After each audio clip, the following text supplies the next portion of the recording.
uh, part three of our talks by Mikhail Alfimov from Higher School of Economics and Lebedev Institute of Russian Academy of Sciences.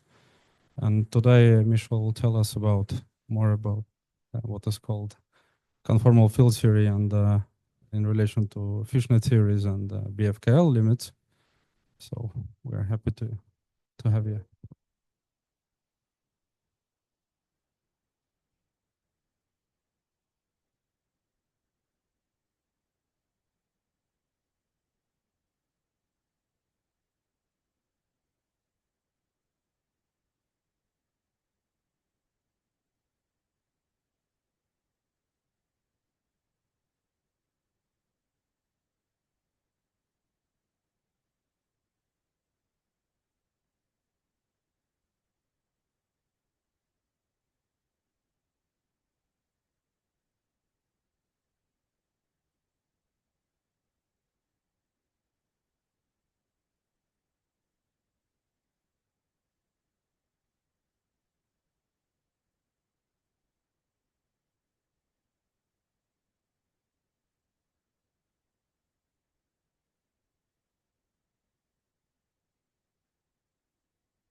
confirm whether you hear us.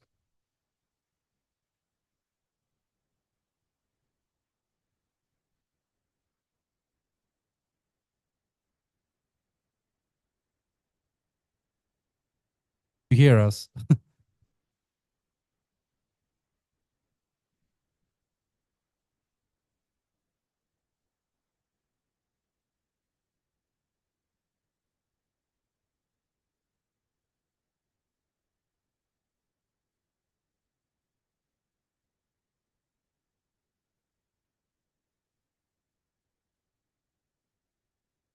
All the time, I'm afraid. So this I just removed. So we continue. Okay. Now it's better, Anton. Still, I think there could be some problem. No?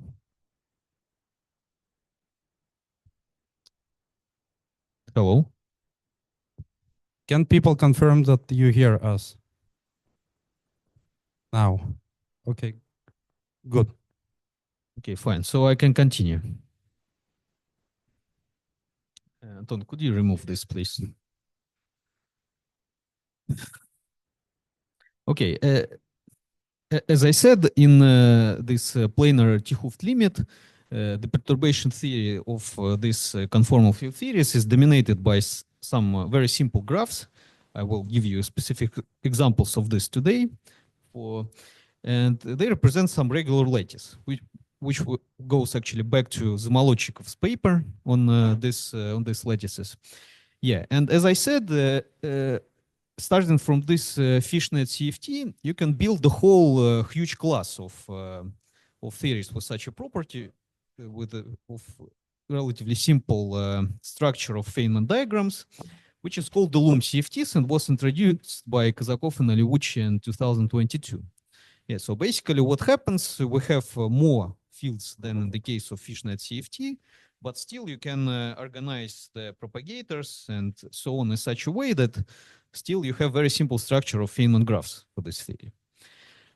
Yeah, and as I said, this construction, it relies on the existence of the so-called Baxter lattice, which was introduced by Zamolodchikov in 1980, which is basically a collection of some straight lines which are parallel to some number of directions. And we call these lines the slopes. I will show you some simple pictures on this.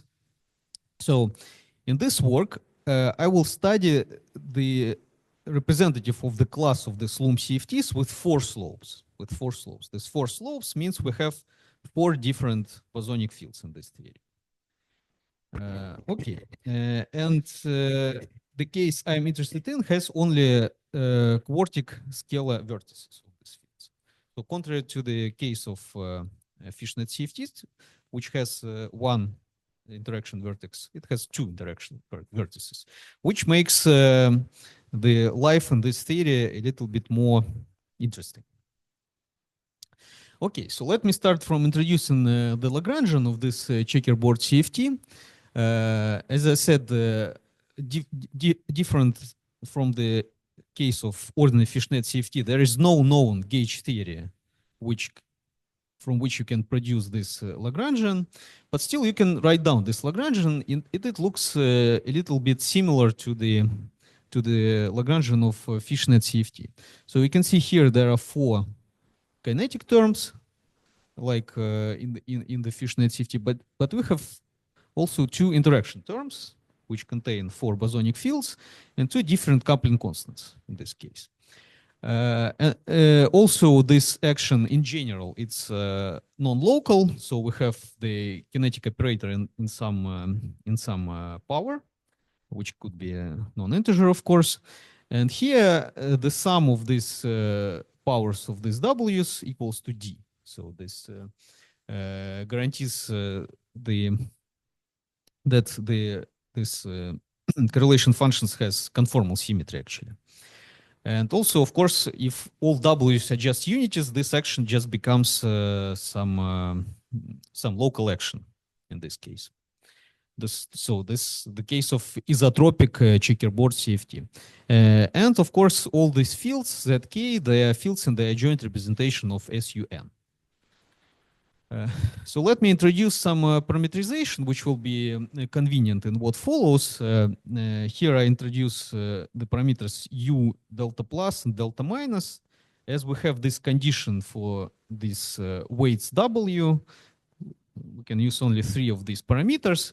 So if I parameterize these W's in this way, then I can also calculate the bare dimensions of this fields, scalar dimensions of the fields Zj and Zj bar, which are given by this expression.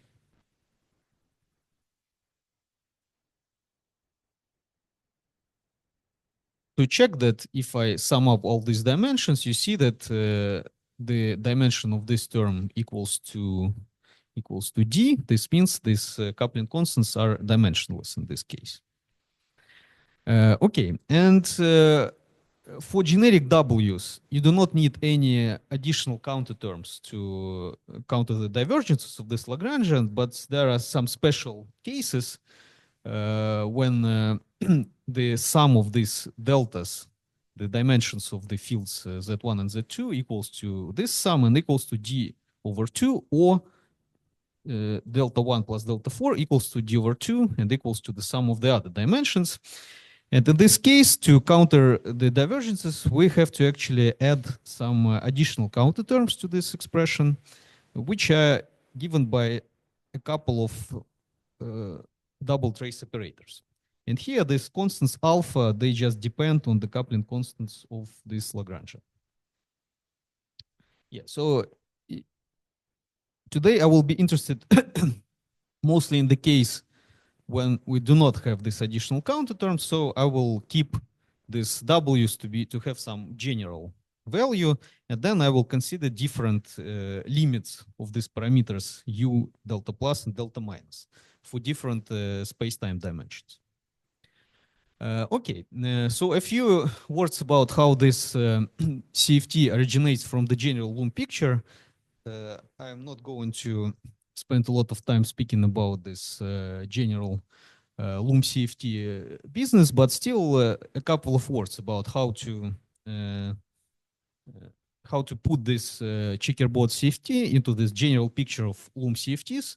So as I said, you have 4 different slopes of these lines in this case. So this means I have 4 bosonic fields. And here, by drawing this dual lattice here, I can introduce the fields themselves. So these fields, these deltas, the values of these deltas, you can imagine the connection of these points as the propagator on the Feynman diagram, actually. This corresponds, these angles between these lines, they correspond to the dimensions of these fields. So you can see actually that if I sum up all these dimensions, I get exactly what? Exactly D, I think, if you calculate it. Okay, so given this, you can of course calculate the free field propagators of these fields Z to then find the correlation functions in the theory. And here it's given by this expression. This is a very standard one. And of course, we have always this prefactor depending on the power in the corresponding kinetic operator in the Lagrangian of the theory. And what's the reason for this such a simple content of Feynman diagrams for the correlation functions in this theory? The reason is that this theory is actually non-Hermitian. So if you take one of the vertices in the Lagrangian and apply the Hermitian conjugation to it, you will not get the other vertex, or it's not Hermitian, this term. That's why you have a very limited number of Feynman diagrams for this theory. So this is the core reason for this very simple structure of Feynman diagrams. Yeah, and just to sum up this slide, I have to say that this checkerboard CFT is the reduction of this general Loom CFT 4 with 4 slopes and we keep only a couple of interaction vertices. So as I said, actually, for 4 slopes, I can produce many different fishnet type CFTs, but we pick up only one of them, and we take only a couple of vertices. So this is relatively simple. Still, it differs from the simplest fishnet CFT, and we have still something non-trivial, having 2 interaction vertices in this case. Okay, so let's now go to the calculation of the correlation functions in the theory. As we know from our experience in fishnet CFTs, as I said, the correlation functions in these fishnet CFTs has very simple structure of Feynman diagrams. So let's have an attempt to calculate the correlation functions of some type. We will consider the class of so-called 2 L point functions. Actually, we will concentrate on the case of L equals to 2 further, which are obtained by some point split inside the 2 traces. So what does this mean? Let's consider the correlation function of this type. And here, these operators O and O tilde, they're given by this expression.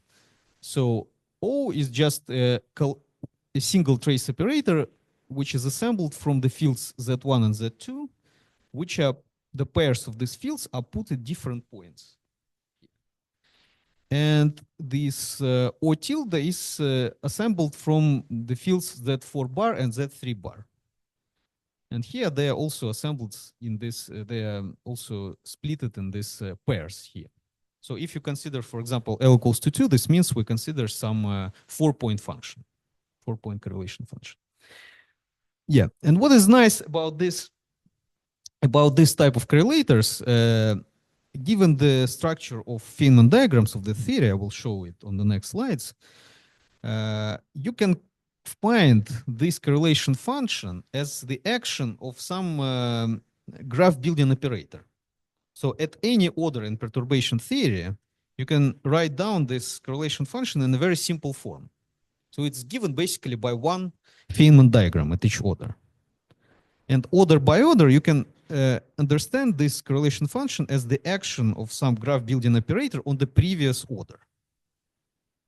Okay?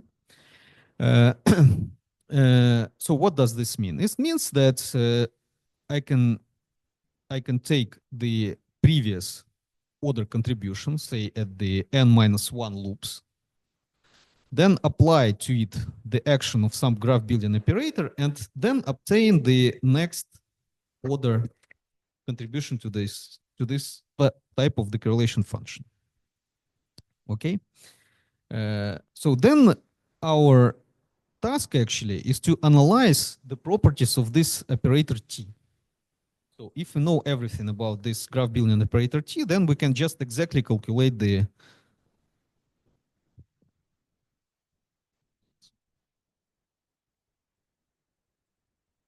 Technical break.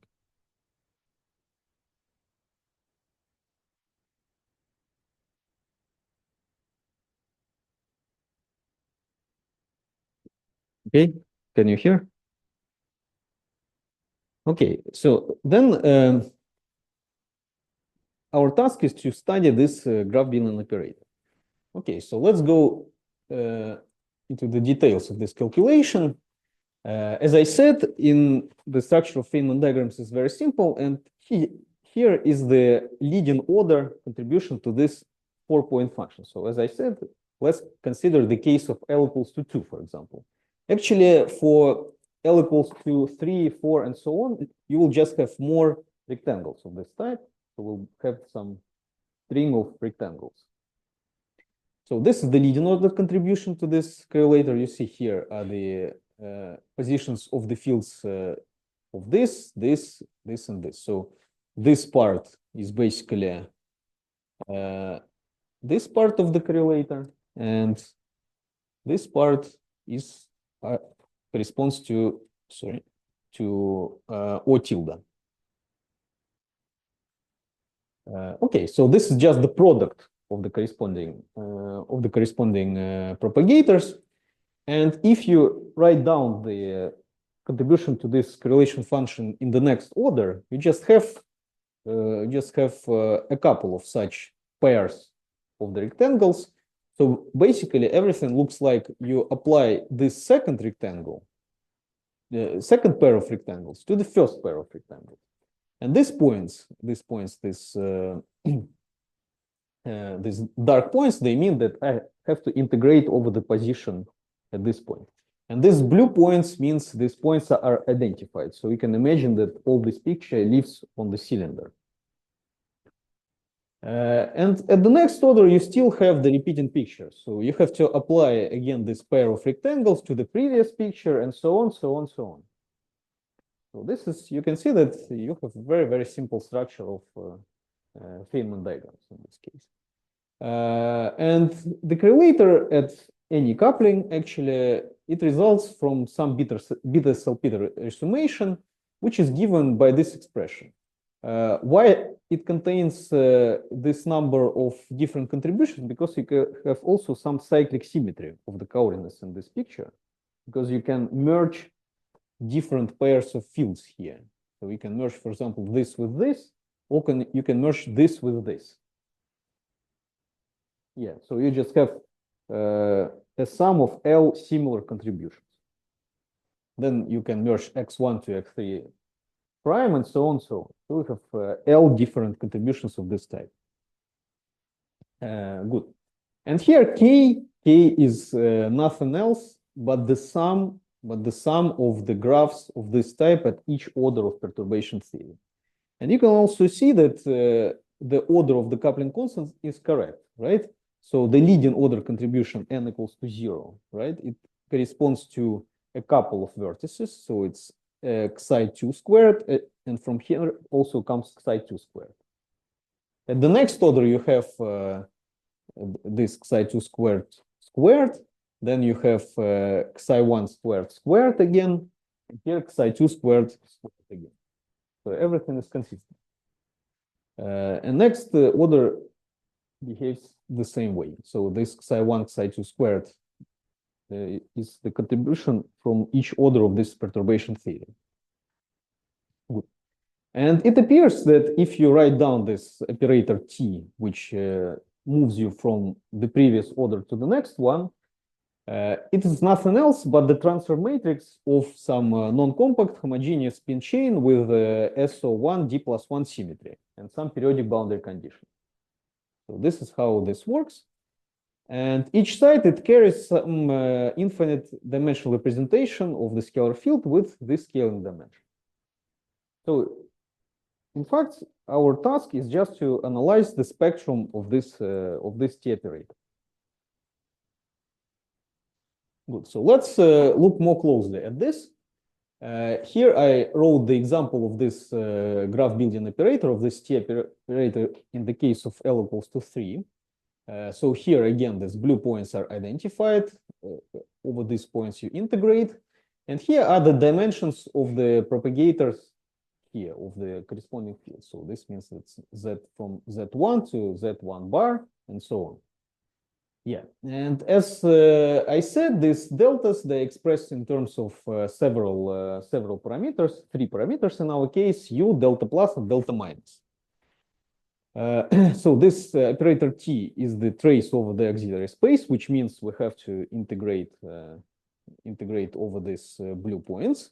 And this is nothing else, if you just, again, explicitly write down the propagators, is nothing else but the product of L R matrices, which are solutions of the Yang-Baxter equation. This was shown by Checherin, Derkachov, and Desaev in 2012. And here is the form of this T operator.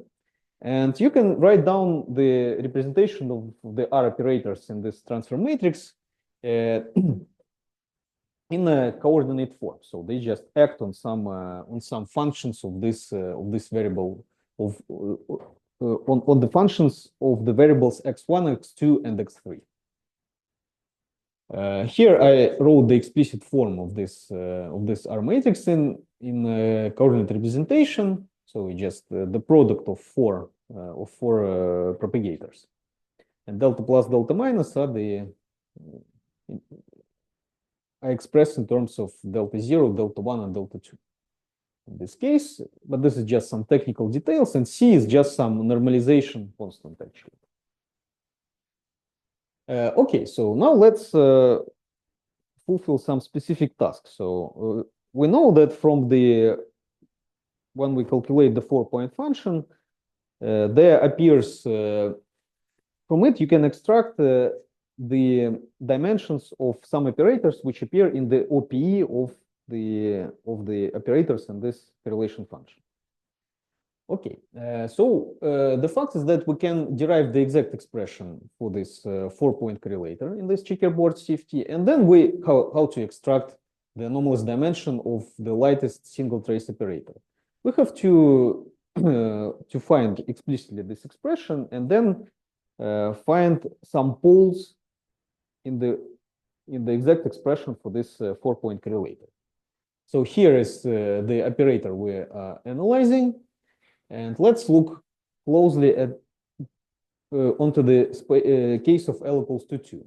So here I wrote explicitly this 4-point correlator in this case, right? So it has Z1, Z2, and Z4 bar, Z3 bar. And as I said, it contains two contributions, K, and then you cyclically permute this expression and get just this one. What is K? So K is this infinite sum of these collections of rectangles I showed you on the previous slides. And again, as it was explained, this Tn plus 1 is nothing else but the repeated action of this T operator. So this action of the kernel of this T operator takes this form. So you have to multiply two R matrices. And that, of course, contains 8 propagators, and you have also to integrate, as I said, over this intermediate points. But in our case, we have 2 of them instead of 3 for L equals to 3. So here I integrate over these 2 points. So what's the task now? The task now is to act with this operator onto the functions of 2 variables, x1 prime and x2 prime, and find the eigenvalues and eigenfunctions of this T operator. And it appears that this can be done. We can calculate this anomalous dimension. So here I wrote the result of such a calculation. It was done long before. You can find this result in the book by Dobrev from 1970s and from works by Polyakov, Fratkin, and Palchik from these times. And the answer is that the eigenfunctions for such T operator for L equals to 2 are some 3-point functions. Some 3-point functions, and which are fixed by conformal symmetry, which are actually conformal 3-point functions between 2 scalars of the dimension delta plus minus delta minus, and one symmetric traceless tensor of spin S, but we will consider the case of S equals to 0, with the dimension d over 2 plus 2I nu. And we then to have the exact result, we have to integrate over this nu. So here is the result for such a calculation. We just act with this T operator onto this eigenfunctions psi. And here h of nu S are the eigenvalues of such action. Sorry? Yes, you just can integrate this. This is this 3-point function, as I said. At x3, we have operator with this dimension. We just take these integrals, and you get how to calculate this actually. How to find this h of nu S, which we are interested in. We just can send this x3 to infinity. We know that for conformal integrals, we can do this. And then from this, we just extract, I'm sorry for this thing. I don't know how to remove it. There is no way. Okay, anyway, this is some integral over the points, over these points. Here this T operator, and here is actually this function. So this is nothing else but this integral, basically. So for each line, we have the corresponding propagator. So these propagators and this propagator with this weight in it. Okay. So now we want to find this expression. We want to find this h of nu. And this h of nu actually contains the anomalous dimension, the dimension of this lattice single trace operator, which appears in the OPE channel. Fine. How to do this? This can be done. This can be done, and this was done in details in the work by Derkachov, Ivanov, and Shumilov in 2023. So what's basically the idea? In fact, you can divide the action of this T operator into two parts. You can act with this first upper part of this operator on this, and you will still get some propagator, but with different weight. And then you repeat the action of this bottom part of the operator on this object, and then you again get some second part of this eigenvalue. So basically, your eigenvalue of this T operator factorizes into two parts, H1 and H2.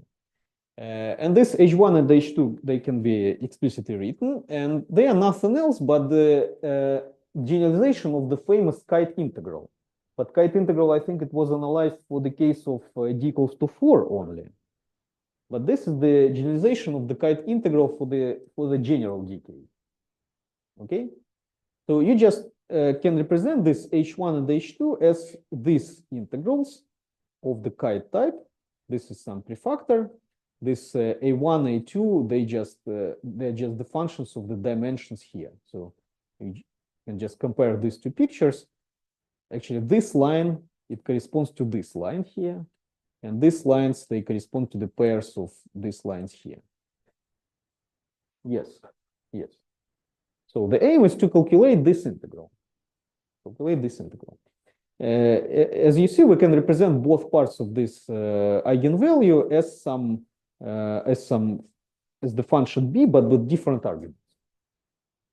Okay, so this means that first I act on this with the propagators with delta 1. Sorry, it's first I act with the propagators delta 3 and delta 4, and then I act with this with the propagators delta 1 and delta 2. Okay, so basically they are almost the same, this calculation. And then using all this, we can represent the exact expression for this correlation function. So this is the sum over all possible spins, this psi s. So and here you just exponentiate all the contributions to the correlation function. So as I said, you have infinite series in the powers of this T operator, and then you just collect it into this expression, right? Yeah, and here you have the integral and sum over S. There is some measure, integration measure in nu. You can write explicit expression for it. And of course, if you integrate over this nu, you can hit some poles. And this is where this is the equation from which you can find the dimensions of the operators in the OPE channel. This just follows from standard CFT logic when calculating the correlation functions. Okay, so let's now analyze this in more details. Of course, calculating this expression for general D is quite involved. Yes, there exists the expression for this B in general space-time dimension. No problems. In this work, it was done.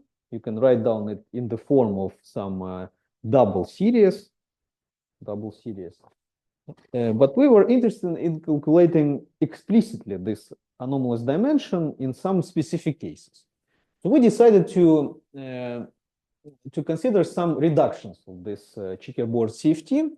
You can actually illustrate these reductions with some with this Loom CFT pictures. So first option is to consider, for example, the case when we effectively eliminate one of the 4 bosonic fields. What does this mean?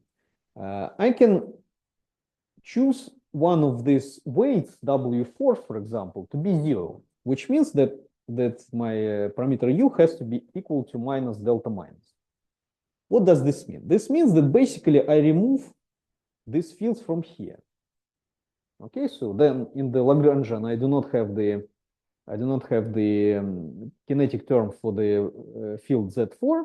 I can integrate it over, and I just arrive to this expression, to this Lagrangian with the 3 fields only.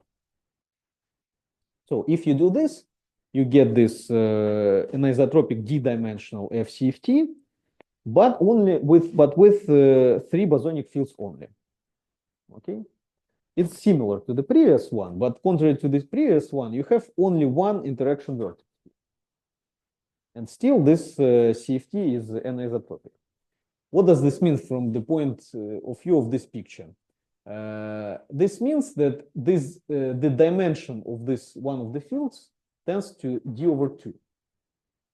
And effectively, this means that these rectangular cells, they become the, how to call it properly in English, hexagonal cells, right? They become hexagonal cells. So you can actually understand this some geometric transformation of this picture. I think this means that you have to probably d over 2. I think you probably have to merge these points, and I have to think. I have to think how to interpret it geometrically. Yeah, and then you obtain the CFT with effectively one coupling constant, xi squared, which is xi1 squared times xi2 squared. Yeah, actually, you can consider this theory as some d-dimensional generalization of the Fishnet CFT type coming from the 3D ABJM theory. As I said in the beginning, you can obtain Fishnet CFT from the gamma deformation of n equals to 4 super young beings. But in 3-dimensional case, you can also obtain the Fishnet type CFT from the gamma deformation of 3D ABJM theory with n equals to 6 supersymmetry. And you also get some Fishnet type CFT. It was done by Cayetano, Gevdogan, and Kazakov in 2018. Yeah, and the specific case d equals to 3, which we are interested in, can be recovered if you put d equals to 3, u equals to minus 1/2, delta plus to 3 over 2, and all delta 1, delta 2, and delta 3. This means that they have the dimensions 1 over 2.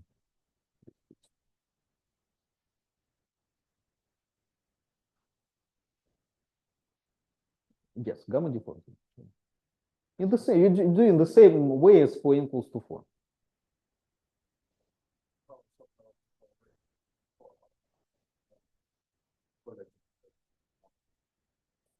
Maybe they did the quantum spectral curve for gamma deformity. Yes. Okay, but I know that this was done in this paper. I mean, the Fishnet type CFT coming from this theory. No, gamma deformed was, of course, well before this. Of course. When you put your u and the dimension, conformal dimension. We get the CFT obtained by these people if we put in this Lagrangian d equals to 3 and yes. Okay, so let's calculate this in the case of L equals to 2 and d equals to 3. In this case, you have specifically these expressions for the parts of this T operator eigenvalue. So you have to calculate this expression and this expression. In this case, this delta is 3 over 2 plus 2 I nu for d equals to 3. We can conduct a long series of calculations. It's actually quite demanding calculation to find this, but then you can express this value for h of delta as the sum of three series containing some generalized hypergeometric functions, and of course all of them they depend on this capital delta. But what is our aim? As I said, we have to find the poles of this denominator in the exact expression for the 4-point correlation function. And to do this, we have to solve this equation for h of delta. So we have quite complicated expression for h of delta. And then we have to solve this solve this equation with respect to delta. And here zeta is the effective coupling of the theorem, actually the square of it. Of course, this cannot be done exactly, but still we can do this in the weak coupling limit and do this numerically, right? So we can understand this as the equation for delta and solve this numerically. This perturbative expansion, it suggests that delta, its bare dimension is 2, and we have to find this gamma. Or we can expand this left-hand side for small gammas and solve order by order in zeta this expression for gamma. Okay, let me show how this was done. After some very long calculations, we managed to expand this H in the powers of S Laurent series in gamma. It appears it has the pole in gamma, as expected, actually.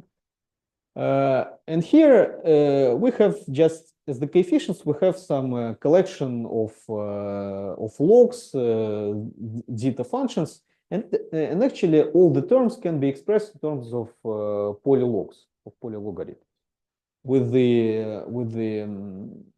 argument 1/2. And we actually notice some nice property. So if we multiply this expansion by gamma times 1 plus gamma, it appears that all the terms in this expansion have uniform transcendentality. Actually, we observed this property experimentally in our work, but then in the work by Kotikov with his son,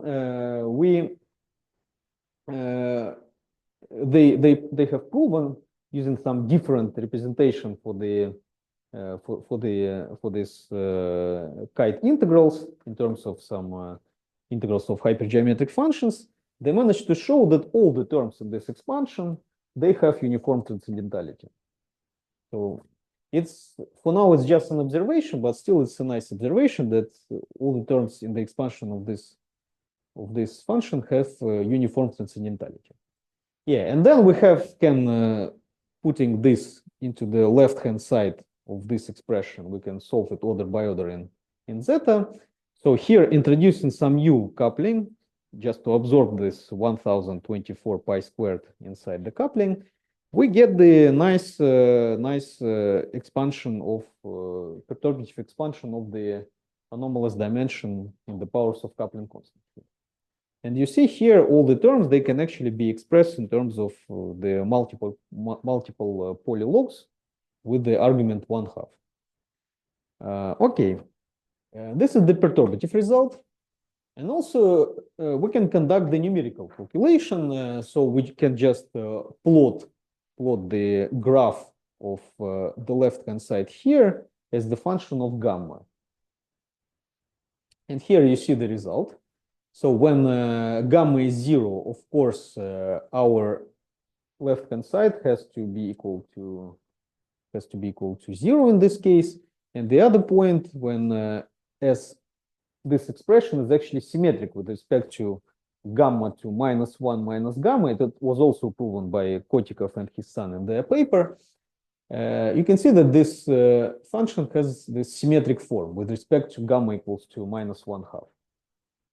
And here by dashed line, we depicted the graph from the previous slide. So as you can see, there is a good agreement with the numerical calculation of this value.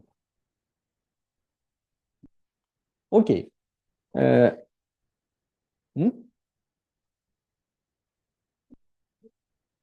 It's not clear. For now, it's an observation, but still there is some turning point. Yes.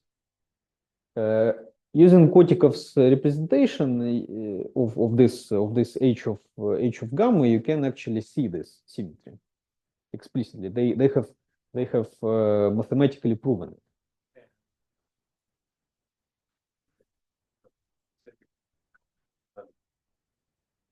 Right. This is true. This is some kind of strange critical value of the kappa. Yes. But the nature of this value is not clear yet. It's not clear. Yeah, and as I promised, you can represent this gamma times 1 plus gamma times h as some series in the express it in terms of polylogs with the argument 1/2. Okay. Now let's consider another limit of this h of gamma for d equals to 2. What is nice about this limit? Let's look at the different case when d, so the dimension of space-time, equals to 2. We have two-dimensional theory, and then these dimensions of the fields are parameterized in this way, and also we choose delta plus and delta minus to be 0. So in this case, all our deltas have this form, so they depend only on one parameter u, and then we just get this expression for the Lagrangian here. So here I think it should be L2. I'm sorry for the misprint. We still have 4 fields. It's still anisotropic, and we have 2 terms for the interaction. Okay. And for this choice of scaling dimension, we can write down the R matrix. In this case, it has a simple form. Here I use this language of P operators, which you can actually understand as the action of some propagator here, but this is just more convenient to see what I'm going to say. Here is still some prefactor. P is just permutation operator of the auxiliary and physical space. So this is again nothing else but the R matrix. You can also write it down as the product of propagators in X.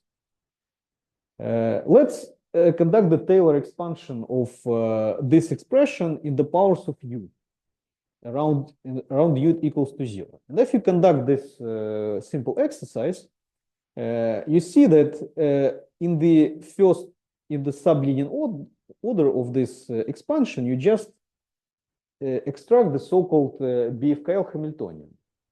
The BFKL Hamiltonian is the Hamiltonian coming from the high energy physics, which allows you to find the high energy scattering amplitude in this case.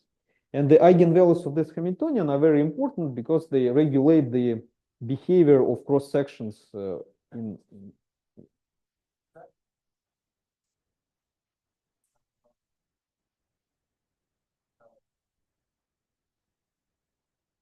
No, it appears naturally. I mean, you just get exactly the Lagrangian from Lipatov's paper.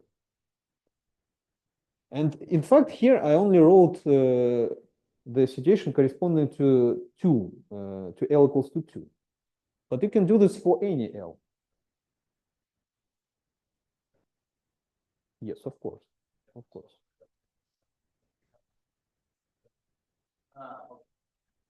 Yeah, otherwise you get a different Hamiltonian here. But yeah, but if you just take the product of these R operators, you get the more general BKP Hamiltonian. Okay, yeah, but this was observed actually long before. And what is nice? Yes, here you can see just the Lipatov Hamiltonian. But what is nice about this? You can look onto the eigenvalues of this Hamiltonian from the different point of view. So now we have, in general, the eigenvalue of this T operator for any values of the dimensions of the fields. And then we can check that by taking some certain limit of these dimensions, we can reproduce the BFKL eigenvalue for L equals to 2. So here, as I said, we have this h of delta. Still, it's the product of these two functions b, but with different parameters. For now, here I kept delta plus here in this expression because this delta plus plays the role of some regulator of these expressions. Because actually, one of these b's would be singular in this limit. Delta plus goes to 0, but the other one just goes to 0. So when they collide, you get something sensible. So if you conduct accurately the whole exercise, here you obtain something very similar to the BFKL Pomeron eigenvalue. And here delta is 1 plus 2 I nu in the case of d equals to 2, right? Because here stays d over 2.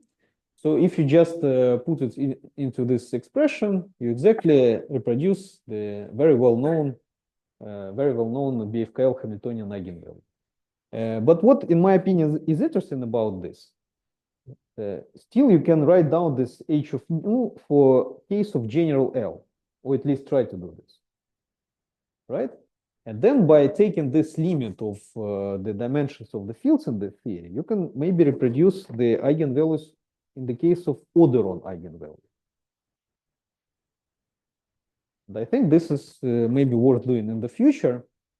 That's why it's important to analyze this kind of expressions, this kind of expressions in this case. But as I know, already in the case L equals to 3, it's quite complicated to find the eigenvalues and eigenfunctions of the T operator in the case of non-compact spin chain.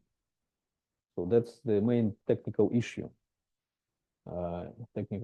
for finding this.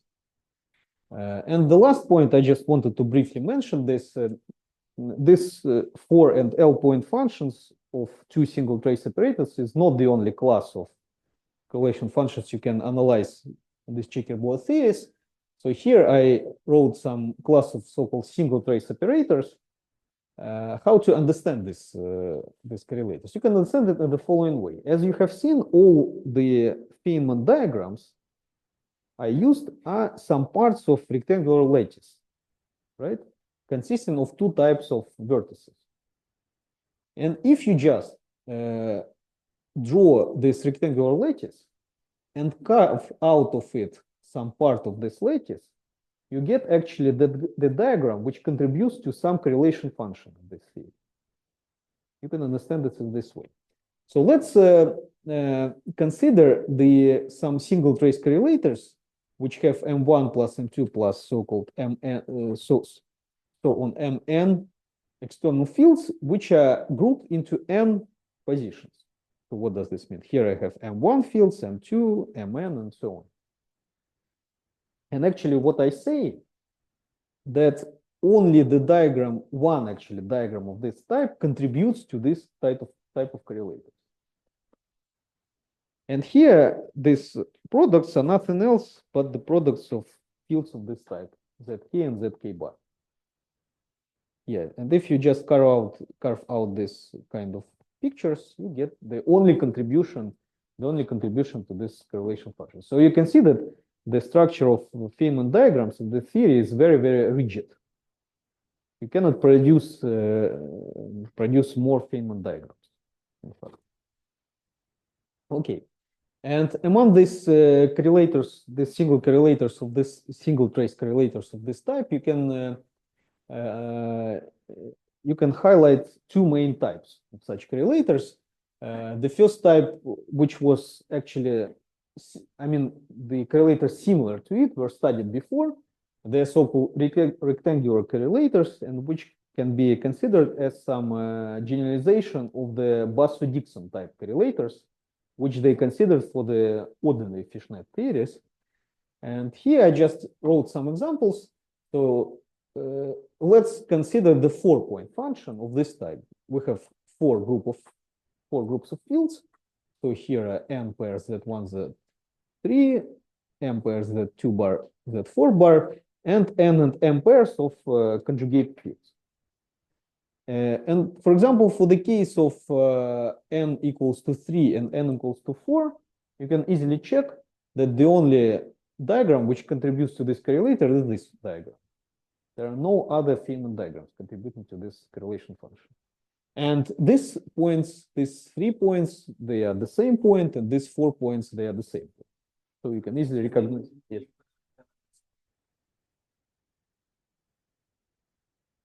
No. No.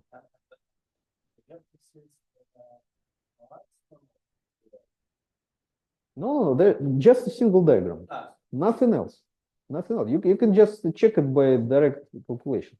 That's because you have two types of vertices. So here you have one type of the vertex. Here you have the same time, but here you have different types, the second type. And they are in this chess order, you know? Yeah, I understand, but I would expect that I could put, for example, in one square, I could put the same lattice, like kind of. No, you cannot. You cannot. Scale. No, because all these lines have to be connected to external lines. That's one you cannot put it inside. Yes. And here, Otherwise, they somehow would agree down.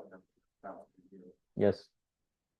And So in sense of the kind of Fox theory, it's kind of external foxes or something like that. right, right. You can understand them in this way. And also exactly. Here is it's more or less the same.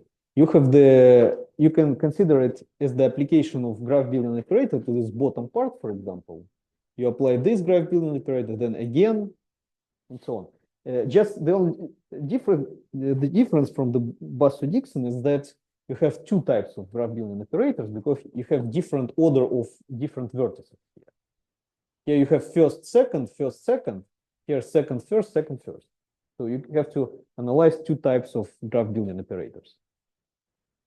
Yeah, actually, this is the graph building operator in this case. Okay.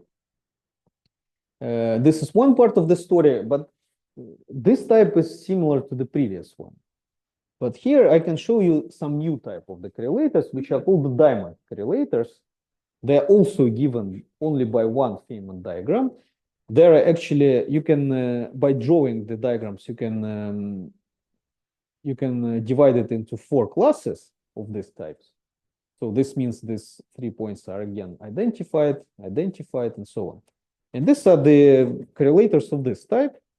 So Z4 bar Z1, Z1 bar Z2 bar, Z2, Z3 bar, Z3, Z4 bar to the power of n. So here I think it's the case of m equals to 2 and n equals to 3. Yeah. But in fact, by using some star triangle relations, you can show that third and fourth type are actually equivalent to the first two ones. So there are only 2 different types of this diamond type correlators. And again, is in the case of this Basso-Dixon type diagrams, you can understand them as the application of some graph building operator.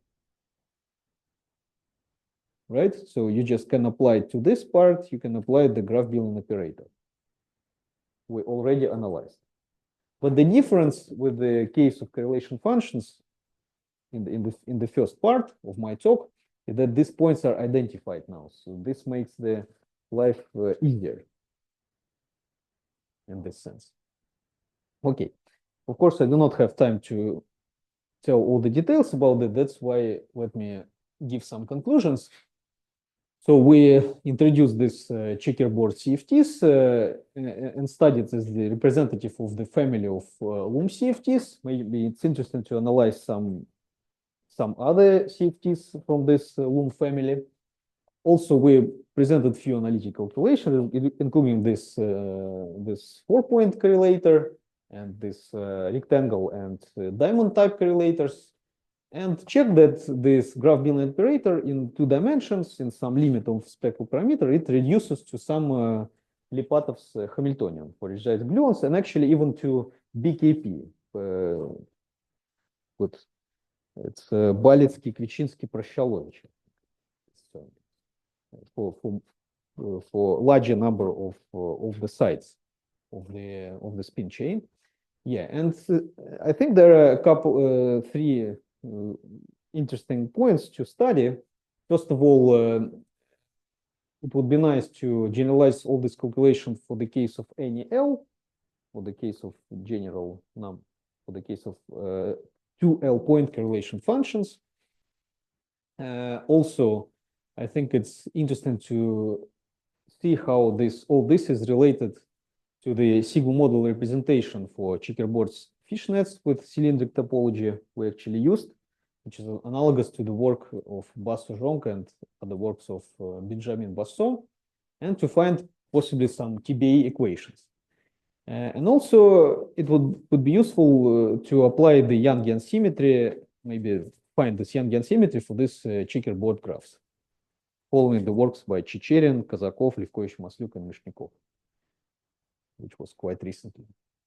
Okay, that's it. Thank you.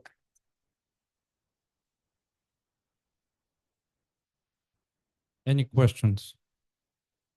Comments?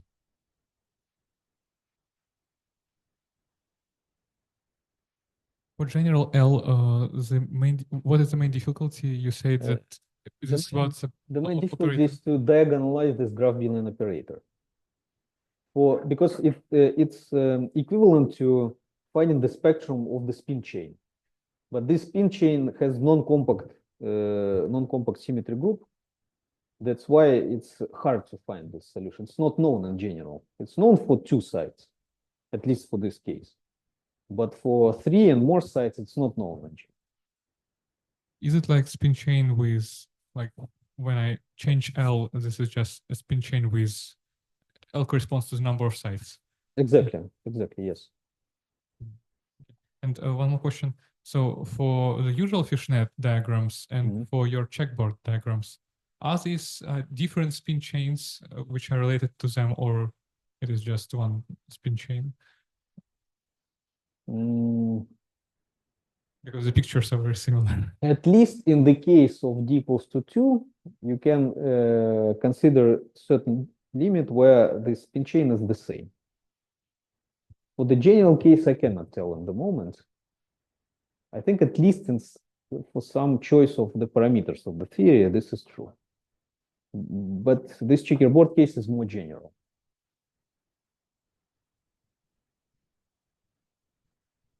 Other questions? People, somebody on Zoom?